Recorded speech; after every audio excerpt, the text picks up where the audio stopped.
నమస్తే DC news కి స్వాగతం. నా పేరు నీలిమ. ముందుగా ముఖ్యాంశాలు. ప్రపంచ ఆర్థిక వేదిక సదస్సు కోసం స్విట్జర్లాండ్ వెళ్లిన ముఖ్యమంత్రి చంద్రబాబు. జూడిత్లో సీఎంకు ఘన స్వాగతం పలికిన ప్రవాస తెలుగువారు.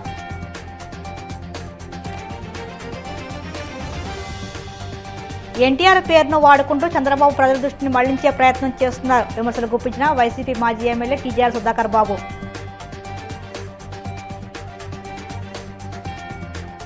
ప్రజా సమస్యల పరిష్కార వేదికలో అందిన అర్జీలను త్వరితగతిన పరిష్కరించండి. అధికారులకు పశ్చిమ గోదావరి జిల్లా కలెక్టర్ నాగరాణి ఆదేశాలు. మీడియా సంస్థల మధ్య గొడవలుంటే తలుపులు మూసుకుని కొట్టుకోవాలన్న తెలంగాణ సీఎం రేవంత్ రెడ్డి. మంత్రులపై కథనాలు రాసే ముందు తన వివరణ తీసుకోవాలని సూచన.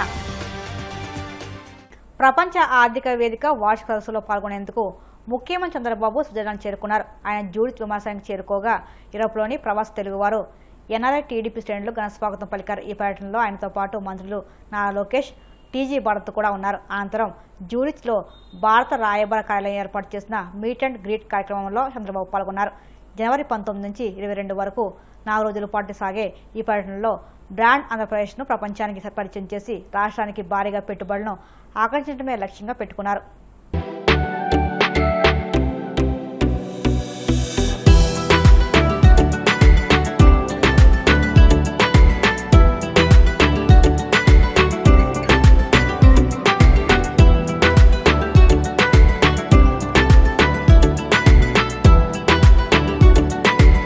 హత్య రాజకీయాలపై మాట్లాడే నైతిక హక్కు చంద్రబాబుకు లేదని ఎన్టీఆర్ వదిన సభలో ఆయన చేసిన ప్రసంగం పూర్తిగా నేలబారు, చెండా రాజకీయానికి నిదర్శనమని వైసీపీ మాజీ ఎమ్మెల్యే టీజీఆర్ సుధాకర్ బాబు విమర్శించారు. తాడేపల్లిలోని వైసీపీ కేంద్ర కార్యాలయంలో మీడియాతో మాట్లాడిన ఆయన చంద్రబాబు ఎన్టీఆర్ పేరును వాడుకుంటూ ప్రజల దృష్టిని మళ్లించే ప్రయత్నం చేస్తున్నారని ఆరోపించారు.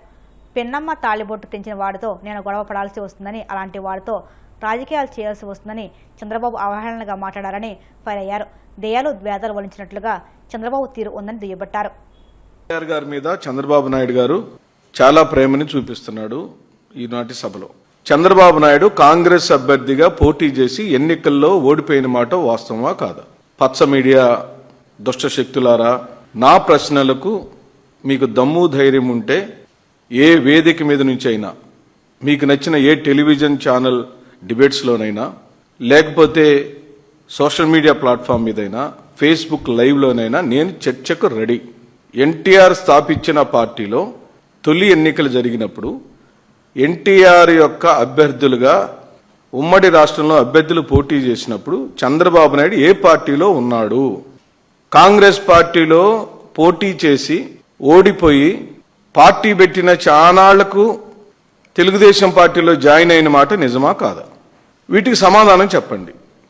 కాంగ్రెస్ పార్టీ నుంచి తెలుగుదేశం పార్టీలో జాయిన్ అయిన చంద్రబాబు నాయుడు మెల్లమెల్లగా మొదటేమో ప్రధాన కార్యదర్శి, తర్వాతేమో శాసనసభ సభ్యుడు, అలాగా పార్టీలో క్రియాశీలకంగా మారి ఎన్టీఆర్ రెండో మారు ముఖ్యమంత్రి అయినప్పుడు లక్ష్మీభారతి గారిని అలా బూచిగా చూపించి, లక్ష్మీభారతి గారు ఎవరు?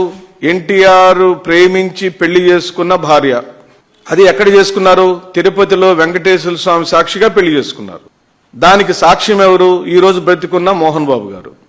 ఆ ఎన్టీఆర్ గారి యొక్క పదవిని లాక్కొని అర్ధాంతరంగా ఆయన దింపి ఆయన సీట్లో చంద్రబాబు నాయుడు కూర్చున్న మాట నిజమా కాదా? నేను ఇప్పుడు అడుగుతున్నా, అసలు ఎన్టీఆర్ ని నువ్వు గద్దెందుకు దింపావో చెప్పు చంద్రబాబు నాయుడు. ఎన్టీఆర్ ఒకవేళ ముఖ్యమంత్రి పదవిలో నుంచి దిగితే ఆయన కడుపును పుట్టిన కొడుకులో, కూతుళ్ళో, లేదా నీకన్నా పెద్దల్లుడైన దగ్గుబాటి వెంకటేశ్వరరావు ముఖ్యమంత్రి అవ్వాల్సిన పరిస్థితిని నువ్వెందుకు రెండో అల్లుడుగా పాత్రగా పార్టీ పెట్టిన తర్వాత జాయిన్ అయిన నువ్వు ముఖ్యమంత్రి ఎలా అయ్యావు? పిన్నమ్మ తాళిబొట్టులు తెంపిన వాళ్లతో నేను గొడవ పడాల్సి వస్తుంది, అలాంటి వాళ్ళ రాజకీయాలతో నేను రాజకీయం చేయాల్సి వచ్చిందని అవహేళనగా మాట్లాడుతున్నావు కదా. చెయ్యని నేరాలను, ఘోరాలను మా మీద రుద్దాలని నువ్వు క్యారెక్టర్ అసాసినేషన్ చేస్తూ, నువ్వు ఇతరుల మీద నిందలేస్తూ, దెయ్యాలు వేదాలు వల్లించినట్టుగా ఉంది ఈరోజు నీ ఉపన్యాసం అంతా, నీ పోకడంతా చూస్తుంటే. లక్ష్మీ పార్వతి తాళిబొట్టును తెంచి ఎన్టీఆర్ని చంపింది నువ్వు కాదా? నువ్వు అర్ధాంతరంగా ఆయన తెచ్చుకున్న ముఖ్యమంత్రి పదవిని నువ్వు దొంగలిస్తే ఈ రోజు బ్రతికున్న యనమల రామకృష్ణుడు ఆ రోజు స్పీకర్ స్థానంలో కూర్చొని ఎన్టీఆర్ 5 నిమిషాలు మాట్లాడమని ప్రాధేయపడితే దేవరించుకుంటే నిండు సభలో ఎన్టీఆర్ని దారుణాతి దారుణంగా అవమానపరిచింది ఈ నారా చంద్రబాబు నాయుడు కాదా? మళ్ళీ ఛాలెంజ్ చేస్తున్నాను, ఇవి నిజాలు కాదనేటువంటి చర్చకు రమ్మని డిమాండ్ చేస్తున్నాను. పశ్చిమ గోదావరి జిల్లా భీమవరంలోని కలెక్టరేట్ బీజీఆర్ సమావేశ మందిరంలో సోమవారం నిర్వహించిన ప్రజా ఫిర్యాదుల పరిష్కార వ్యవస్థ కార్యక్రమంలో జిల్లా కలెక్టర్ తుదవాడ నాగరాణితో పాటు joint collector T Rahul Kumar Reddy, DRO B Sivanarayana Reddy, జిల్లా స్వర్ణగ్రామం స్వర్ణ వార్డు అధికారి Y Dosireddy, DWAMA PD doctor KGH Apparao, జిల్లా కలెక్టరేట్ పరిపాలన అధికారి ఎన్ వెంకటేశ్వరరావు, జిల్లాలో పలు ప్రాంతాల నుండి వచ్చిన ప్రజల నుంచి అర్జీలు స్వీకరించారు. ఈ సందర్భంగా కలెక్టర్ నాగరాణి మాట్లాడుతూ ప్రతి ఫిర్యాదును సంబంధిత అధికారులు క్షుణ్ణంగా పరిశీలించి నిబంధనల మేరకు త్వరితగతిన పరిష్కారం చూపాలని ఆదేశించారు. అర్జీలు పునరావృతం కాకుండా నాణ్యతతో పరిష్కరించాలన్నారు.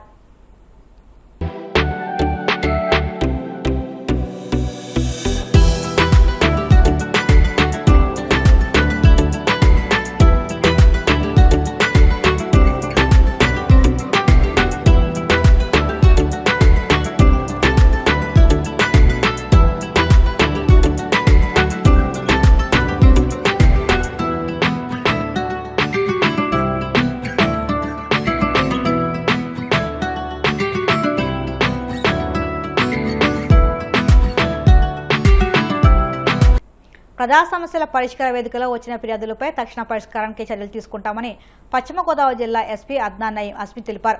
పశ్చిమ గోదావరి జిల్లా పోలీసు యంత్రాంగం ప్రతి సోమవారం నిర్వహించే ప్రజా సమస్యల పరిష్కార వేదిక కార్యక్రమాన్ని భీమవరం 1 టౌన్ పోలీస్ స్టేషన్ ఆవరణలో నిర్వహించారు. ఈ సందర్భంగా ఎస్పీ బీసీఎన్ న్యూస్తో మాట్లాడుతూ ఈ కార్యక్రమంలో 15 ఫిర్యాదులు అందాయని తెలిపారు. రాష్ట్ర ప్రభుత్వం ప్రతిష్టాత్మకంగా ఈ కార్యక్రమాన్ని చేపట్టిందని పేర్కొన్నారు. ఈ కార్యక్రమంలో additional SP V Bhimarao, DSP రఘువీర్ విష్ణు, సిఐలు, ఎస్ఐలు, పోలీసు సిబ్బంది పాల్గొన్నారు.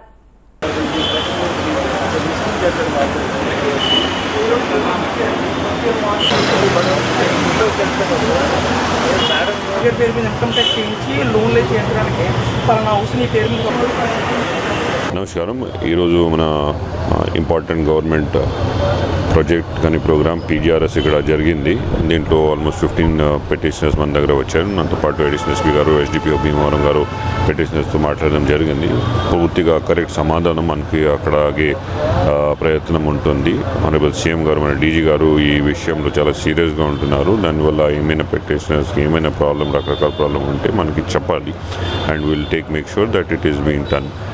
ఈ మండే కాకుండా other days also we are available. But ఈ మండే ఖచ్చితంగా without doing any other duty we are making sure we are available for the petitioners for any site of resolution of grievances.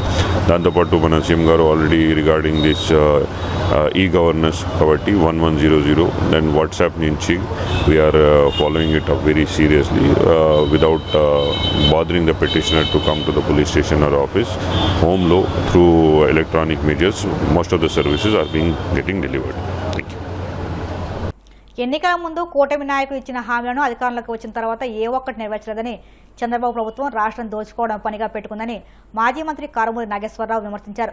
కూటమి ప్రభుత్వం ఏర్పడి 18 నెలలు అయినా ప్రజలకు చేసింది శూన్యమని, తమ కూటమి నాయకులకు మాత్రం దోచుకో, దాచుకో, పంచుకో అన్న సంకేతాలు బాగానే ఇస్తున్నారని, ఆ దిశలో డబ్బులన్నీ వారి జేబుల్లోకి వెళుతున్నాయన్నారు.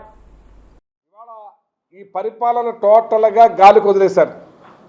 అసలు ఆ పరిపాలన ఉందో లేదో తెలియదు. వాళ్ళు చేస్తానన్న పథకాలన్నీ కూడా ఎత్తిపడేశారు. సూపర్ 6 అని ఎలక్షన్ ముందు దుమారం లేపి అన్ని అబద్ధాలు మాట్లాడారు. సంపద సృష్టిస్తానని చెప్పి మరి అప్పు రకంగా సంపద సృష్టిస్తానన్నాడు. 3 లక్షల కోట్లు 18 నెలల్లోనే అప్పులు చేశాడు ఈయన చంద్రబాబు నాయుడు గారు. ఈ 18 లక్షల కోట్ల రూపాయలు ఏం చేశారా అంటే అది కూడా అర్థం కాని పరిస్థితి. జగన్మోహన్ రెడ్డి గారు ఇచ్చే పథకాలు ఇస్తూ మళ్ళీ సూపర్ 6 ఇస్తారేమో అని చెప్పి ప్రజలు ఆశపడ్డారు. ప్రజలు ఆశపడతారు కదా. కానీ అది గాలికిపోయి ఇది గాలికిపోయే అన్నీ పీపీపీ. 18 ఏళ్ల నిండిన అమ్మాయికి 1500 రూపాయలు నెలకిస్తానని చెప్పి అది పీపీపీలో పెట్టానన్నారు. నేను అడుగుతున్న చంద్రబాబు నాయుడు గారిని, ఆ కూటమి ప్రభుత్వాన్ని, పీపీపీ ద్వారా మీరు పీపీపీలో పెట్టామని చెప్పి దగ్గర 8 మాసాలు అవుతుంది. ఏ ఒక్క 15 ఏళ్ల మహిళకి మీరు పీపీపీ ద్వారా ఏమి చేశారు, ఏమి ఇచ్చారని చెప్పి నేను సూటిగా ప్రశ్నిస్తున్నా. ఈ కూటమి ప్రభుత్వాన్ని, ఈ ముఖ్యమంత్రి గారిని, ఈ మనుషులందరినీ కూడా నేను అడుగుతున్నా, దానికి సమాధానం చెప్పాలి మీరు. మేము 18 ఏళ్ళ నిండిన అమ్మాయికి 1500 చెప్పరు ఈ పీపీ ద్వారా ఈ రకంగా ఇచ్చామని చెప్పండి. అలాగే ఏదైతే 3000 ఉద్యోగాలు ఇస్తాం, ఉద్యోగం లేకపోతే 3000 రూపాయలు భృతి ఇస్తా అన్నాం, దాన్ని కూడా పీపీపీలో పెట్టామన్నారు. మీరు ఎంతమంది యువతకి పీపీపీ ద్వారా ఇచ్చారో దాన్ని కూడా చంద్రబాబు నాయుడు గారు, కూటమి ప్రభుత్వం, ఈ మంత్రులందరూ కూడా దానికి సమాధానం చెప్పాలని చెప్పి ఈ సందర్భంగా అడుగుతున్నాను. మీరు పూర్తిగా దోచుకో పంచుకో అనే దాని మీద నిద్రపోయి ఉన్నారు. టోటల్గా ఎమ్మెల్యేలందరూ సంపాదన మీద పడ్డారు. మా దగ్గర సంక్రాంతి పండుగ బాగా జరుగుద్ది. ఎప్పుడు సంక్రాంతి జరిగినా కోడి పందాలు 3 రోజులు వేసుకుంటారు. ఏదన్నా ఇళ్లలో ఏదన్నా ఆడుకునే కార్యక్రమం జరుగుతుంది. కానీ ఇవాళ ఈ కూటమి ప్రభుత్వం వచ్చిన తర్వాత కోడి పందాలు ప్రతి సంవత్సరం అంతా జరుగుతుంది. పేరుకే ఈ పండుగ రోజున జరుగుతున్నాయి. కొంత ఏదో 3 ముక్కలాట అంట, బయట లోపల అంట, ఫలానా టైం నుంచి ఫలానా టైం దాకా జరుగుతుందని చెప్పి వాట్సాప్ గ్రూపుల్లో పెట్టి పిలిపించి ఆడించే పరిస్థితికి వచ్చారంటే అలా ప్రభుత్వం ఉందా అని అడుగుతున్నాను. అసలు పోలీస్ వ్యవస్థ పనిచేస్తుందా అని అడుగుతున్నాను నేను. పోలీస్ వ్యవస్థ ఇలాంటి మర్డర్లకి, ఇలాంటి కొట్టడానికి వెళ్ళటానికి కంట్రోల్ చేయలేరు, కానీ ఇవి ఆడిస్తానికి మాత్రం మీరు దగ్గరుండి ముందున్నారు. పేకాట్లే కాదు, కోడి పందాలే కాదు, కొత్త సంస్కృతి తీసుకొచ్చారు. మీ ప్రకాశం జిల్లాలో ఏదో డయాస్ మీద రికార్డ్ డ్యాన్సులు చేపిస్తారు, మీకు అలవాటు అది. కానీ మా ఉభయ గోదావరి జిల్లా, కృష్ణా జిల్లాలో అటువంటివి లేవు. మగవాళ్ళు వేసే డ్యాన్స్ కూడా మాకు అక్కడ అయినవరు, గొడవలు అవుతాయని. అటువంటిది వాళ్ళ కోడి పందాల్లో డైరెక్ట్గా డ్యాన్సులు చేపిస్తున్నారంటే భోగం మేళాలు అంటారు మా దగ్గర. ఆ మేళాలు నడిపిస్తూ మరి మంత్రులు కూడా వాళ్ళతో డాన్స్ చేసే కార్యక్రమం చేస్తున్నారంటే అసలు ప్రభుత్వం ఉందా అని నేను అడుగుతున్నాను. చంద్రబాబు నాయుడు గారి పరిపాలనే అని అడుగుతున్నాను నేను. ఈ రకంగానే మీరు పరిపాలించేది అని అడుగుతున్నాను. అసహించుకుంటున్నారు, కాండ్రి చుమ్మోస్తా ఉన్నారు, సిగ్గుపడతా ఉన్నారు. ఒకడంటాడు జాకెట్ తిప్పేయమంటారు. ఏంటి సంస్కృతి? మహిళలంటే అంత లోకువా? మహిళలంటే అంత చిన్న చూపా ఈ కూటమి ప్రభుత్వానికి? మహిళల పట్ల మీరు ఆ రకమైన ప్రవర్తిస్తారా? దాన్ని ఖండించేవాడు ఎవడన్నా ఉన్నాడా లేడా? మేమే ఖండిస్తున్నాం. దాన్ని కూడా తప్పుపట్టే కార్యక్రమం చేస్తున్నారు. ఇవాళ మీరు మర్డర్లు చేస్తారు, పేకాట్లాడిస్తారు, క్లబ్బులు నడిపిస్తారు, 3 ముక్కలాట అంటారు. పాపం ఆ శ్రీలంక వాళ్ళు ఎదురు చూస్తూ ఉన్నారు. ఆంధ్రప్రదేశ్ నుంచి ఇంతకుముందు విమానాలు వేసుకుని వచ్చి మా దగ్గర క్యాషినో ఆడేవారు. ఇవాళ టోటల్గా అక్కడే క్యాషినోలో మొదలైపోయినాయి, పేకాట్లో మొదలైపోయినాయి, అన్నీ మొదలైపోయినాయి, అక్కడే ఉన్నారు. ఆ గోవా వాళ్ళు ఎదురు చూస్తున్నారు. ఏదో కొద్దిమంది గోవా వెళ్ళి ఆడుకుని వచ్చేవారు. ఇక్కడ టోటల్గా పనులు మానేసి, ఇంటికి వెళ్తాం మానేసి, ఈ పేకాట్ల మీద పడి ఆడిచ్చే కార్యక్రమం జోద గృహం, జోద ఆంధ్రప్రదేశ్గా మారింది. పేకాట క్లబ్లకి నిలయంగా ఆంధ్రప్రదేశ్ మారింది. ఇప్పుడైనా సిగ్గుపడండి, సిగ్గు తెచ్చుకోండి. వీటిని కంట్రోల్ చేసే కార్యక్రమం చేయకపోతే అసహించుకుంటారని చెప్పి అడుగుతా ఉన్నాను మిమ్మల్ని. ప్రభుత్వం చేపట్టిన ఉచిత పశు వైద్య ఆరోగ్య శిబిరాల సేవలను పాడి రైతు పూర్తి స్థాయిలో వినియోగించుకోవాలని Bhimadolu sub division veterinary AD doctor Ikkurthi Sai Ramesh అన్నారు.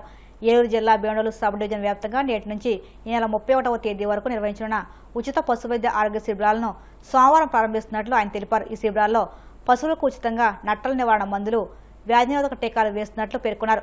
పశుసంవర్ధక శాఖ ద్వారా అమలవుతున్న వివిధ ప్రభుత్వ పథకాలపై, పశు బీమాపై రైతులకు అవగాహన సదస్సు నిర్వహిస్తున్నట్లు తెలిపారు. పశువుల ఆరోగ్యం మెరుగుపడితే పాడి ఉత్పత్తి పెరిగి రైతులకు ఆర్థిక లాభాలు చేకూరుతాయని వివరించారు. పేరు డాక్టర్ ఇక్కుర్తి సాయి రమేష్. ఏరియా పశు వైద్యశాల భీమడోలు అందు సహాయ సంచాలకులుగా చేస్తున్నాను. భీమడోలు, ఉంగుటూరు, ద్వారకా తిరుమల మరియు నిడమర మండలం, ఈ 4 మండలాల్లోనూ ఇవాళ నుంచి 31వ తారీఖు దాకా పశు వైద్య ఆరోగ్య శిబిరాలు ఇక్కడ నిర్వహించుతున్నాము.